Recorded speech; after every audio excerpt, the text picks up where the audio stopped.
I'd like to get back over here. The Gemara said that Talmud Chochesh Mochal Kvod Kvod Mochel.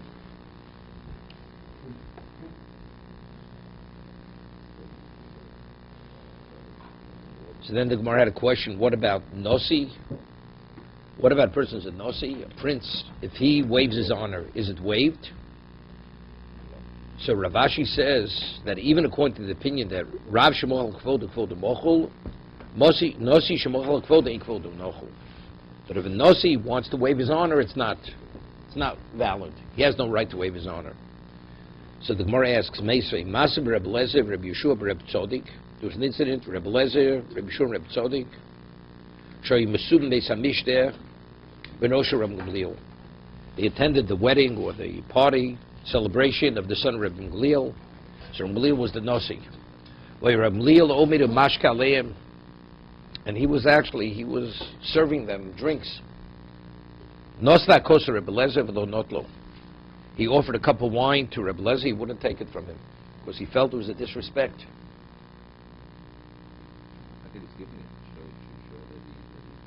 As much as he wants, no, there's no question. Reb Gamliel's position was that he has the right. I mean, Reb Gamliel's not going to do the wrong thing, but even though Reb Gamliel believes he has the right, Reb Lezer disagrees. He has the right to disagree.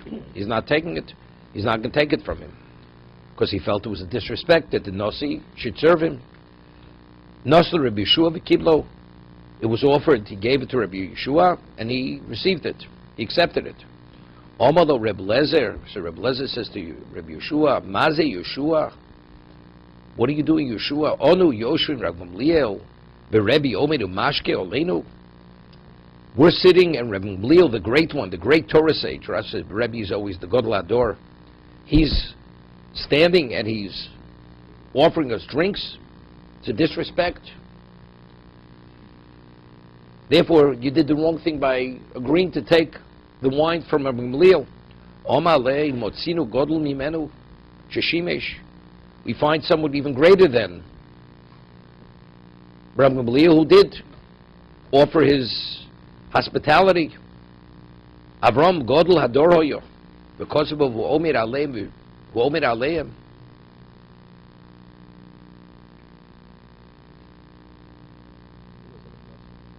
No. Nosi again. Nosi. But what's the reason? Why Nosi Shemochel Kvodim Kvodim Mochel? Because it's a slight to the people he represents. So we said Avram Avidu was Nasi Elokim Atobasochenu. He himself already, he was declared to be the prince of the world, right? Nasi Elokim. So by accommodating, we more say just ordinary Arabs, you're disgracing the people, right? It's like somebody says, you're our elected official. Your behavior is inappropriate. You know, when Obama went and he bowed to in Saudi Arabia, what is going on over here? It's a disrespect. You represent us. You want to bow to me, do what you want. But you bow as the President of the United States. You're disgracing us. So if Avram Avinu Lahavdil, Elef Havdolos, say it all day long, Elef Havdolos, to differentiate between what's holy and what's whatever, you get no word. So it's a disgrace. So how did he accommodate them? Maybe you want to say because they appear to him as angels, so therefore would not be compromising the honor of the world who he represents. They appear to him as Arabs. If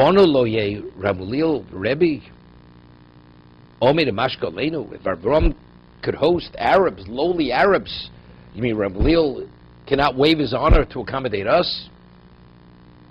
Omalem Reb Tzodik. So Reb Tzodik is there and he says, I mean,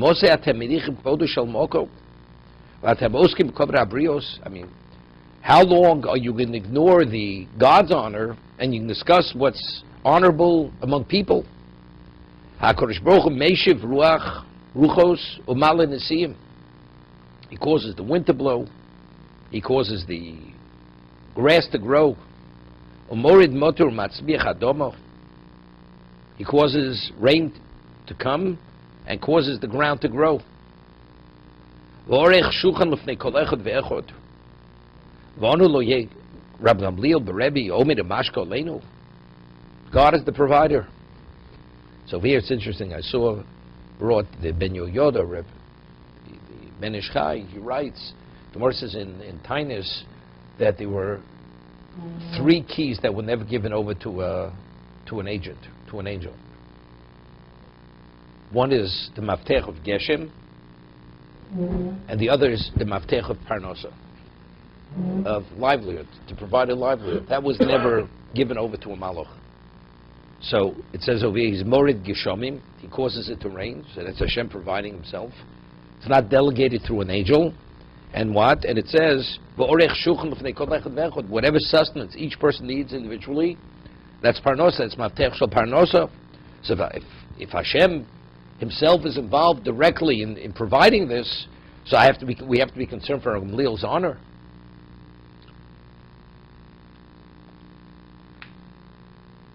Even though it's not comparable. The way we understand, what is the rationale why Nosi Shemoch L'Kvodo and Kvodo Mochel?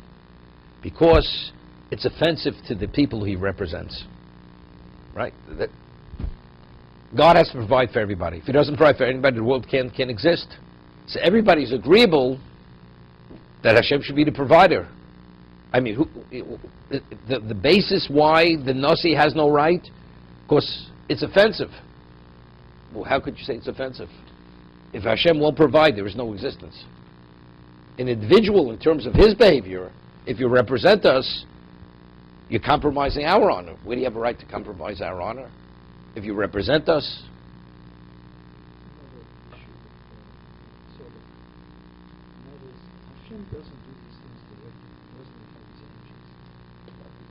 No, 2 of them not. Rain not, and Parnosa not provide.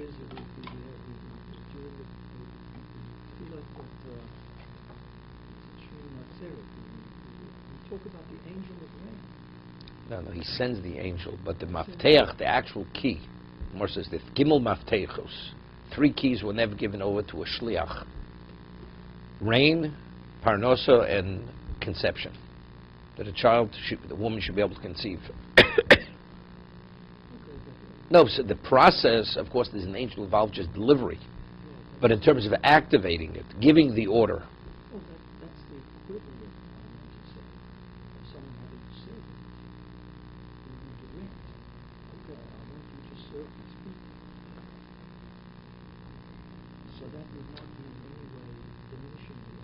Okay, but there's a more basic question. What I'm asking, what would be the rationale position is that a Nasi should not be able to waive his honor? Being a representative of the people, you have no right to compromise our honor because you represent us. But if Hashem wouldn't provide, how does existence exist? You understand? There's no other way. We're offended. Who's offended? There's nobody to be offended over here. Right, we're all in the same position, in the same needy position. We're all in need of the provisions that he provides. Right, so it's not really comparable. That's the difficulty.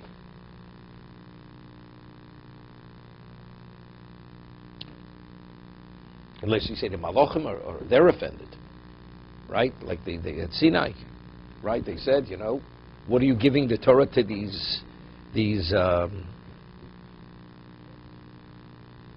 innate, these fragile people that are not worthy, right? Ma enish kisis karenu, elid marhochi yitmar.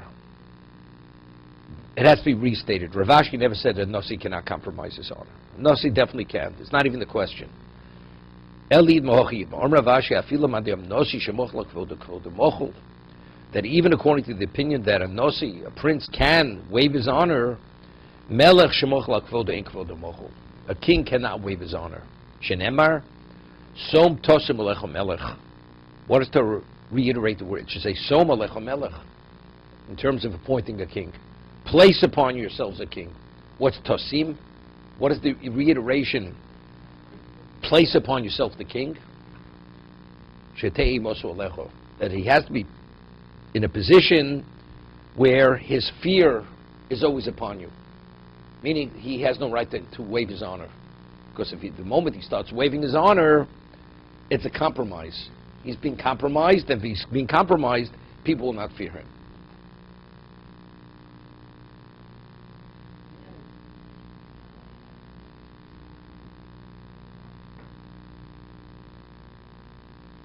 it's not simple. You find that Shlomo Melech, the Gemara says that when Shlomo Melech reigned supreme, he had a son. The Malchus was divided under his son's reign. Why was it divided? On a practical level. Because he was too tough. He was too harsh with the people. And because he was so tough with them, people said, you know something? We're going to secede, so-called, from the kingdom. We're going to make our own kingdom. This was the dividing of Yehuda and Yisrael. There were two kingdoms. Because he was too tough. So the Som Tosum Lechem Melech it's literally walking a tightrope. You have to present yourself where you cannot compromise your honor. But if you are too tough with them, they're going to bolt, which they did bolt.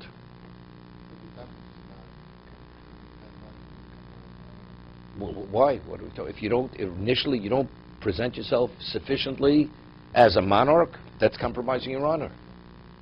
So it's interesting. But why did it happen? It happened for a reason.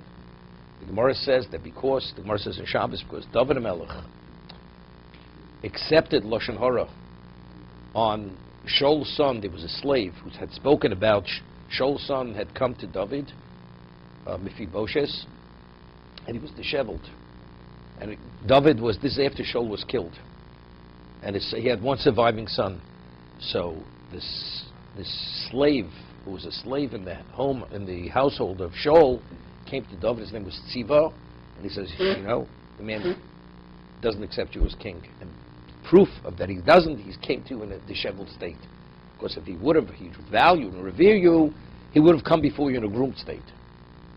So the Gemara says that because David believed that and he accepted the Lashon Hara, therefore, nechlko nachloso. Therefore the kingdom was divided. Because of that Lashon Hara that he agreed to accept. It took 2 generations to happen. So Shlomo Melech, because he built a Beis HaMikdash, everything had to be intact. But once things were set in place, a generation later, the next son, during his son's reign, everything was split. So why did it split? Of course, the way it manifested itself is because he didn't have sufficient sensitivity of how to implement the Som Thomas Melech. But the reason why was because David failed. He failed by accepting the Lashon Hara on the son of Shaul.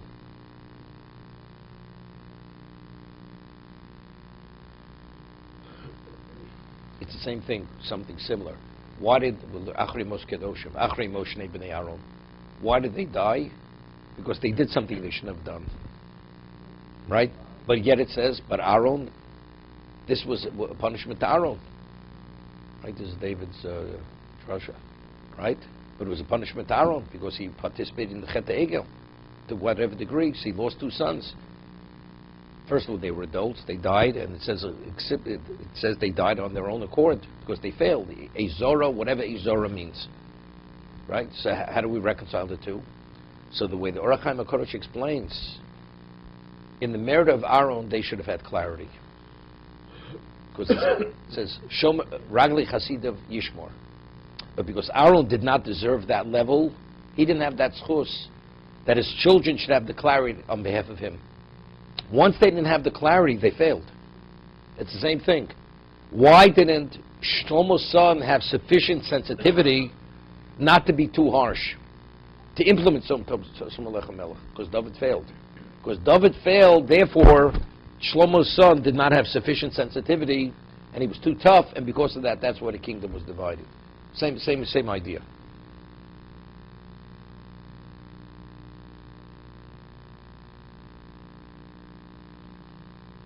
It's interesting.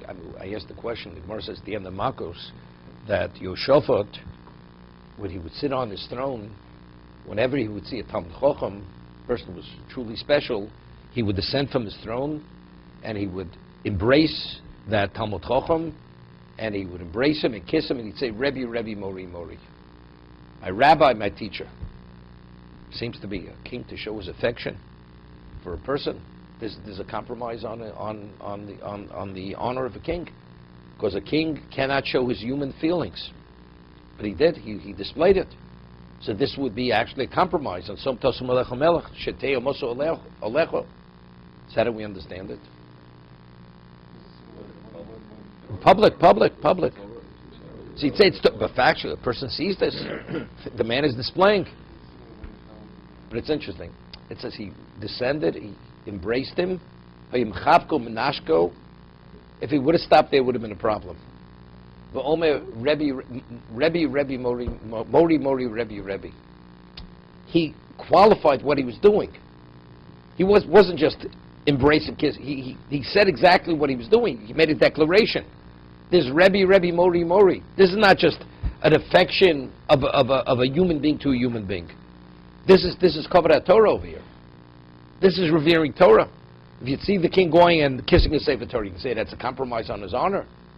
So over here, by making that declaration, that's to offset the misconception of what actually is taking place.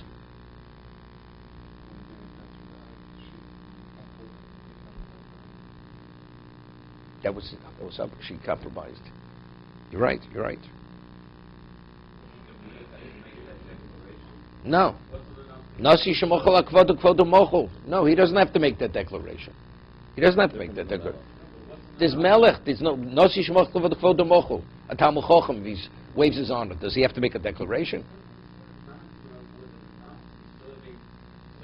No, but the Gemara says, Ravashi said, nasi shemochel akvodu kvodu mochel. We changed what he actually said. No. I mean, Reb Lezer, we're rejecting. Reb Lezer has been discounted. Reb Lezer, definitely that was his position. That was Reb Lezer's position, but they disagreed with him. Reb Yishur and Reb Tzadok disagreed, and they brought proofs. So therefore, Ravashi favored the other, the majority opinion. Okay?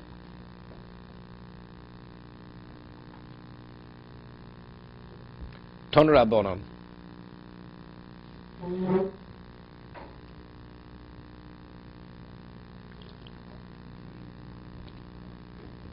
If they say tokum,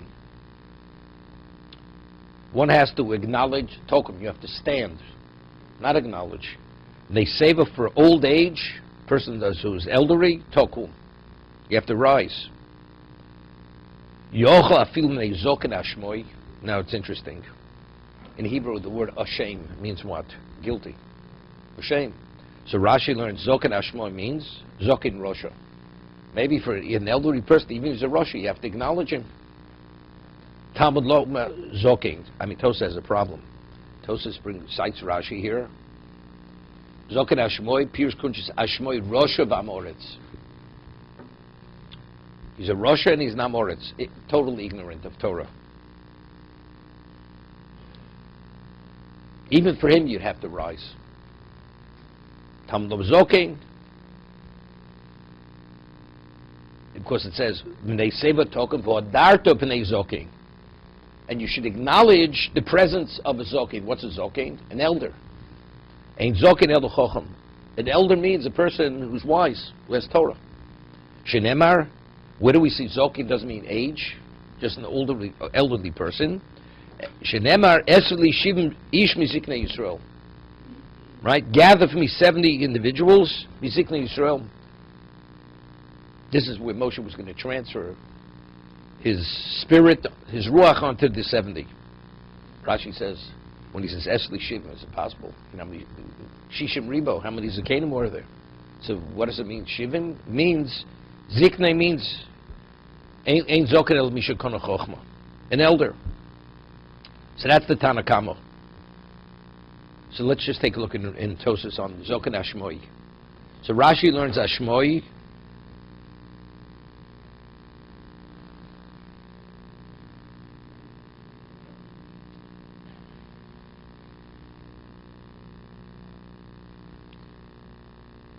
Oshem Rosha. He's Oshem Rosha. He's a guilty. I'm not talking about like a tinik shenishba. Oshem Rosha v'amoretz. He's guilty. The kosher. The Hechi Kome Isi ben Yudah, the Seva Masha fil Zoken Ashmoi. We're going to have a little further down. Isi ben Yudah says the word Zoken means elder, means even if he's Ashmoi, v'lo mitzvah fil ha'kosel v'azosel l'zalselo. If he's a Rasha, what's even the consideration to acknowledge him? There's a mitzvah even to punish him, to disgrace him. From the word desolate, meaning he has no knowledge whatsoever. It's like something which is desolate. He has nothing to offer. Called Pischi Shamoy de Menochos, Koloma Bur Vamoretz. He's uncouth, knows nothing. Like you have a piece of property, land that's totally desolate.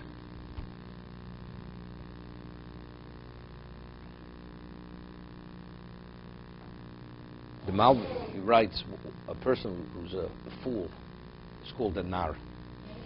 Why is it called a nar? A youth is a nar. Why is a youth called a nar? No. So he says, in Hebrew, the word lina'er means to empty. So he's a clean manure. He's an emptied vessel. There's nothing in there. So a person who's truly very young, he doesn't have the experience of life, he doesn't have the knowledge, so he's an empty vessel. As he gets older, through experience, through studying, whatever it is, you fill it up. A person who's a fool means he should know better, he's a fool. He's the equivalent of an empty vessel. That's kli manure. That's the Malbim. Okay? So he's zokin ashmoy, he's meshumam. He's totally like desolate. Same idea like the nar. Empty. Let's go further. No, Tosas Rabbeinu Tam argues, because each Ben Yud says there's a consideration, even to honor a zokin ashmoy, because of his age. The Chinuch says, because just the lessons of life give a person a degree of wisdom.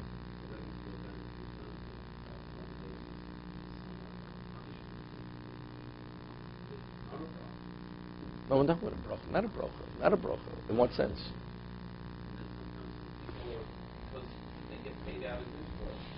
No. We're talking about wisdom. You're acknowledging wisdom. No, that's two separate. It's unrelated. The point you're making right now has no relevance to our discussion here. Here, it's why are you acknowledging a person? It's because what he possesses. He has like sage wisdom. Life experiences itself. Right? Maybe that would be enough reason to honor him for life's wisdom of just sage wisdom that he has through just experience of life. Okay?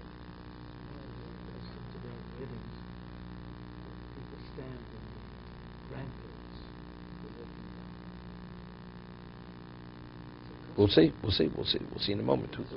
No, because we ruled the halacha is a person's an older person, as long as he's not a Rasha. You do acknowledge an old elderly person. Yeah, that's exactly. But again, you only stand for that person if he's within your 4 cubits. If he's beyond your dalan amos, you have no obligation to stand for an older person. It's only if he comes within your proximity. Within your proximity is dalan amos. So halacha, when it's mentioned, the Mogen Avram rules. The Gemara says in Brochos that you should daven, you should have makom kavua. Brings up cites a pasuk, right? From Avram Avinu by Sodom, it says he prayed in the same location.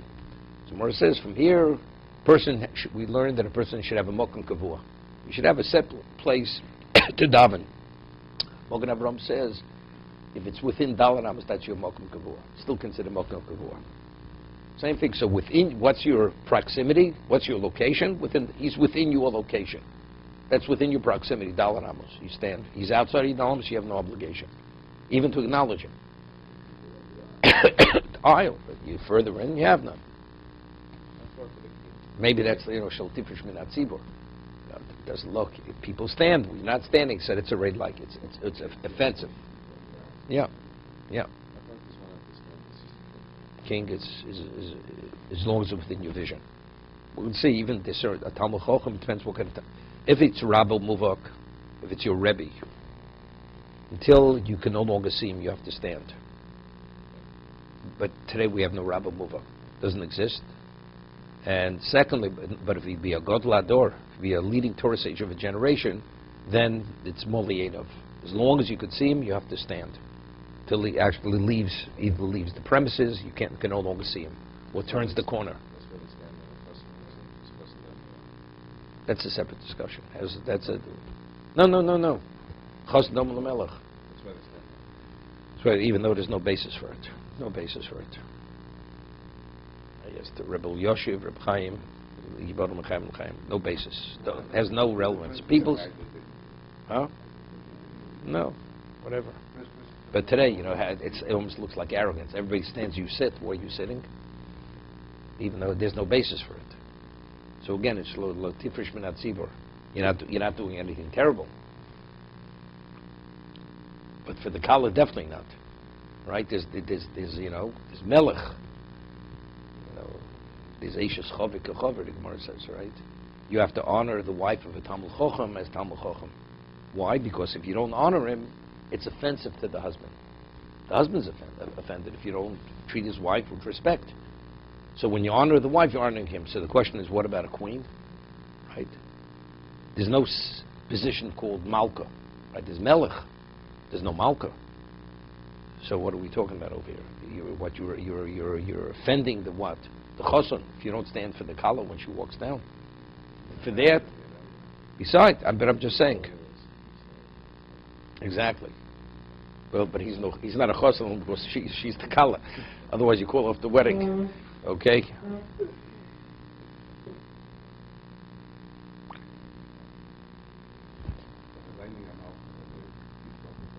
She was Jewish. She wasn't a. She was from the family of Hordus, of Herod. Okay. Rabbi Yossi Agli Omer. Ein zoken el misha kona chochma. When it says zoken, also a person who acquired wisdom. Shenema Hashem kononi reishis darko.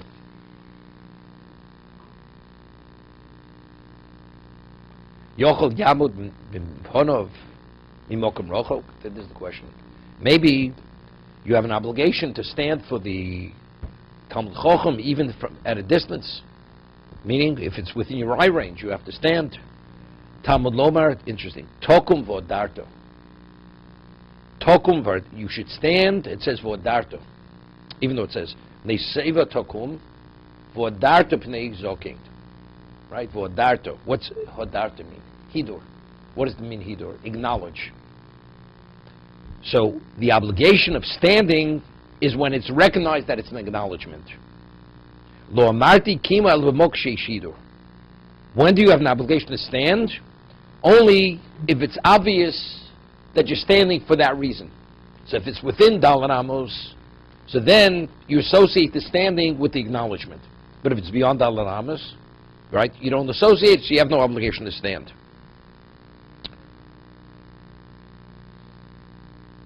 We had earlier, remember it says that over there, Rava was offended. He was pouring drinks. Or Papa was offended. He offered and they'd stand. So Mar says, although he waived his honor, Hidur Meb, right? Hidur Mebet Lebo. Right? We had earlier. He waived his honor, meaning when he offered the thing, they should have actually just raised themselves slightly to show that they wanted to, and then sit back down.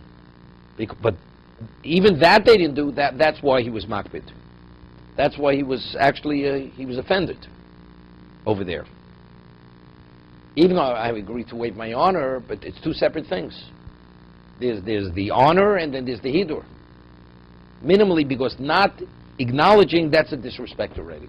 It's two separate things. Samar says, Yochel Yadrena B'Momo. Maybe you have to acknowledge him by giving him, there has to be a financial outlay. A Talmud Chochem, Talmud Tokum Vodarto. Ma Kimo Shein Bo Chisoron Kis. Just as when you stand, there's no financial cost. Afhidu Shein Bo Chisoron Kis. So the acknowledgement means, in what way do you have to acknowledge him? With no financial outlay. Right? So we're saying the kima, when you stand, it has to be that it's an acknowledgement. So if it's outside of Yidal Ramos, there's no acknowledgement because people don't associate one with the other. And now the question is, maybe acknowledgement means a financial acknowledgement with some kind of financial outlay. So it's associated with tokum. Just as tokum, there's no financial outlay. So the hidur also doesn't mean in the financial context. Yochel Yamod upon of Beis HaKisei, or Beis HaMerchot. Let's say you're in an area which is a Beis HaKisei or a bathhouse. Talmud Loma Tokum V'Odarto.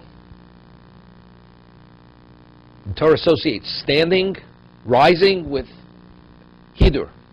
Lo Marti Kimel V'Mokashei Hidur. It's an appropriate location. With the standing, the acknowledgement is respectful. It's not a location that you offer honor in that location. Yochel Yatzim Einov. See, here it's, Gemara says there's a mitzvah, Hashavas Aveda. It says Hashavas Aveda, then it says V'Yoreis Me'elokecha, Ani Hashem. Hoshiv Toshev. So over there it says, maybe, it says Lusucha L'Salem, you're not permitted to turn a blind eye if you see a lost article. You must return it, then it says V'Yoreis Me'elokecha. So you make, so here Rashi says, cites the Gemara above Mitzvah, something, you turn a blind eye, and say, look, you act, behave as if you didn't notice it. Hashem knows what's in your heart. You have to fear Hashem. Hashem knows you noticed it. You're just turning a blind eye. I mean, what's even the consideration? Over there it's more difficult. Here it's easier. Maybe a person's able to just behave in a way, close his eyes, and he behaves as if he didn't see the Talmud Chacham. So like this, he has no obligation to acknowledge him. Talmud Loma Tokum V'Yoreso. Dovra Mosat L'Leiv. Nem above Yoreso V'Lokecho. What's even a consideration? If you have an obligation of V'Adarta B'nei Zokein. Tokum V'Adarta. Right? What's even the consideration? You'll act as if you didn't notice him, then you don't stand.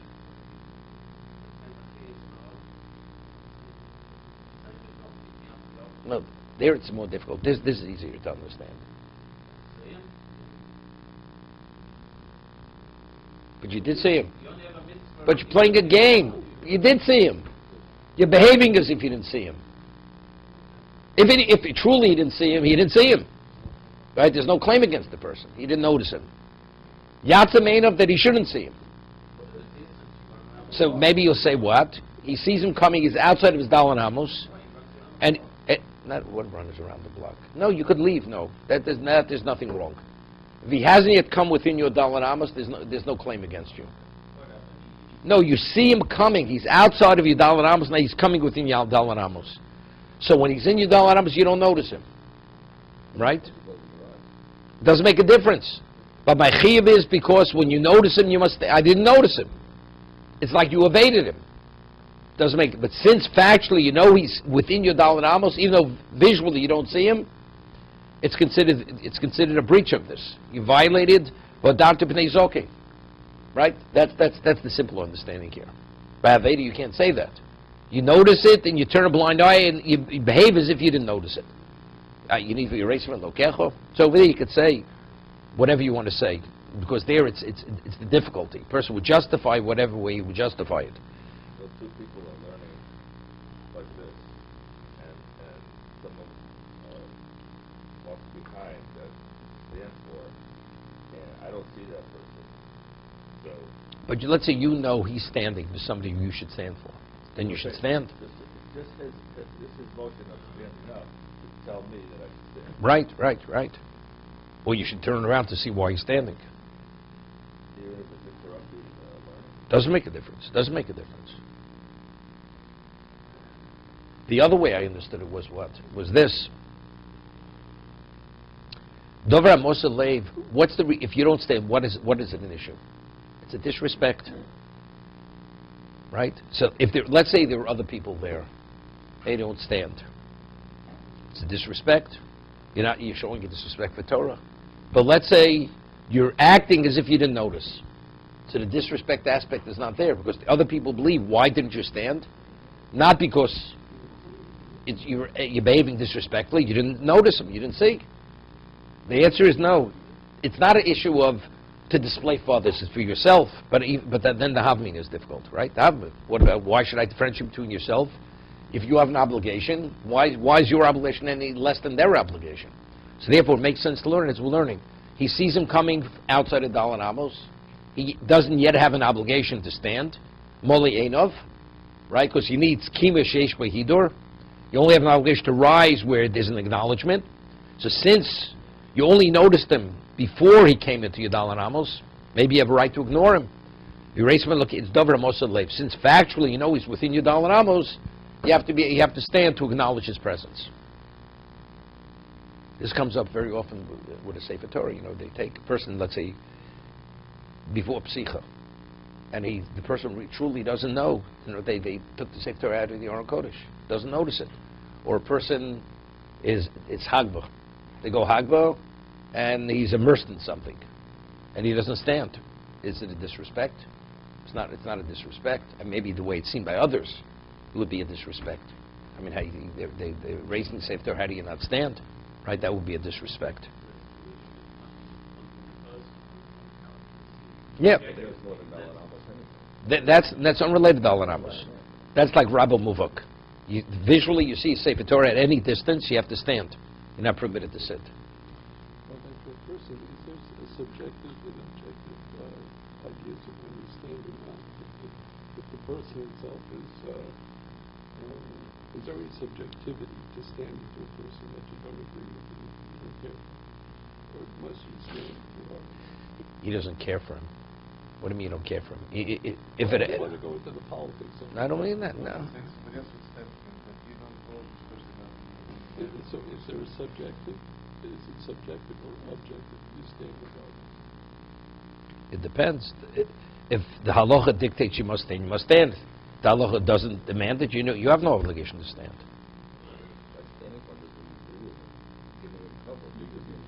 Do you have an obligation to give this man cover or not? That's the question. So the institution.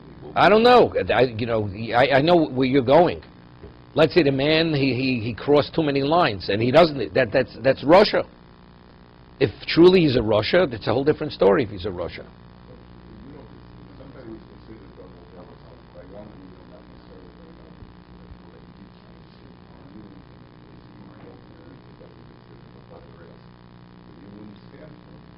Moldayanov. But you wouldn't disagree with Dalan Amos, you'd have an obligation to stand. But you're not doing anything wrong by standing for him if you stand out of your Dalan Amos. Are you doing something? If you agree he's a Talmud Chacham, you're not acknowledging somebody who doesn't deserve to be acknowledged. So we have a disagreement. To what degree do I have to acknowledge him? But if a person's a Russia and you acknowledge him, that becomes a problem. That.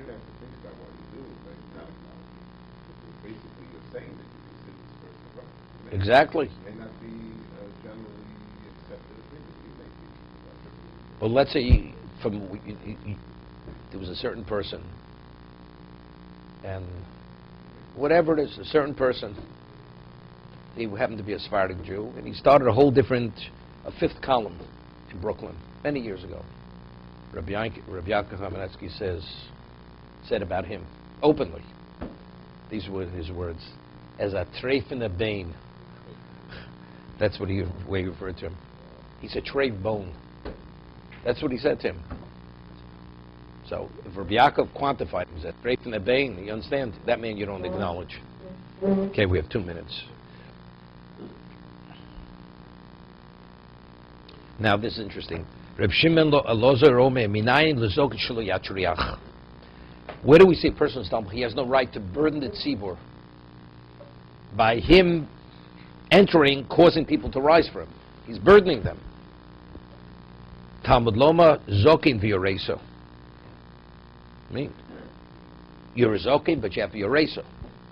It's interesting, but there's certain times you have to burden the tzibur. It's not burdening. You have to teach them what commentators is. Otherwise, if Talmud Chacham always waves his honor, is he doing the right thing? It's how are these people ever supposed to understand what it means to honor Torah? So there he's doing the wrong thing by acting as one of the boys, so to say. He's doing the wrong thing. I told you the Merces and Menachos, the Rabbi Yehuda Nosi, that he would sit on the Mizrach, Rabbi Yehuda Nosi, and whenever he would come into the Beis Medrash, he wouldn't come through the door, the back door. He'd have a door right next to his seat, and he would open the door, immediately sit down. The people shouldn't even notice him, because he didn't want to burden the tzibur that they'd have to stand every time he would walk in. That's what you do. So again, it's based on this. Zokin v'oreso. You have to take people into consideration. You just can't burden them. No. But that's not the example. That's not one of the examples. To be continued.